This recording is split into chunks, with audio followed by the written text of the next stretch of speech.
Alright, so I just left the crime scene and in front of the Dallas Police Department. Now, one of the interesting things about this is that it was still an active crime scene, which means that the FBI and police officers were still there investigating the crime scene. They were still taking evidence, but for some reason allowed a group of about 30 reporters, including myself and Jakari, to go in there and walk through this crime scene and take pictures and some video. We weren't allowed to do any stand-ups in that area, but I mean, if we were walking around with a Ustream or some kind of live thing going, that was fine. But they wanted reporters not to stop in a spot and do a report from there, so everyone could stay together and move through the crime scene while these officers took us through and kind of explained what happened.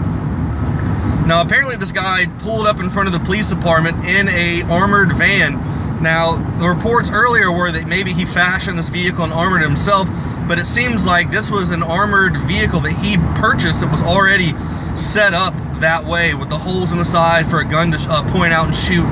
So one of the questions is how does a everyday regular guy who's already been looked at by the police 2 years ago have the capability to go buy a van like that? We know that a while back he sold all of his possessions and was essentially homeless.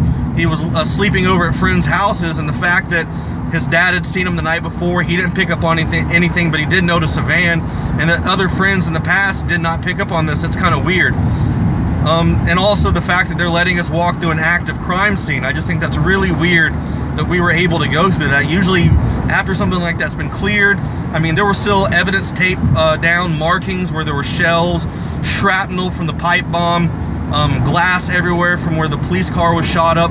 Now, the guy pulled up in the van and started shooting into the police station. They don't have bulletproof glass, so what the officer told us is what those rounds went through the window at the entrance to the police department and also went in through other rooms inside there. It went deep as far as back as the 2 other offices inside that police station area.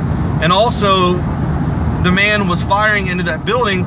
A police car, a cruiser, pulled up that had 2 officers in it. The man then turned his attention to those police officers and shot through the windshield. Now, miraculously, I don't know how, but both these cops were not hit by any rounds. And it appears to be either a 308 or 7.62 of some sort, so like a 308 assault rifle or an AK-47 was probably used. 2 of the rounds went right through where the driver was sitting, the police officer, who went through the window, through the chair, and out the back, that big piece that they have where the bulletproof glass is, or the plexiglass where they can't be touched by a person in the back. It went through the seats. I posted pictures on Twitter, and I'll have more pictures posted as well. I tweeted them out on Alex Jones' Twitter as well.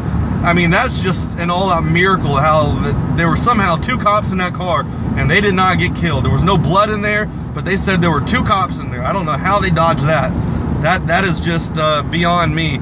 So stay tuned for more reports. Tomorrow, I'm sure Alex Jones and myself will be speaking on this subject matter.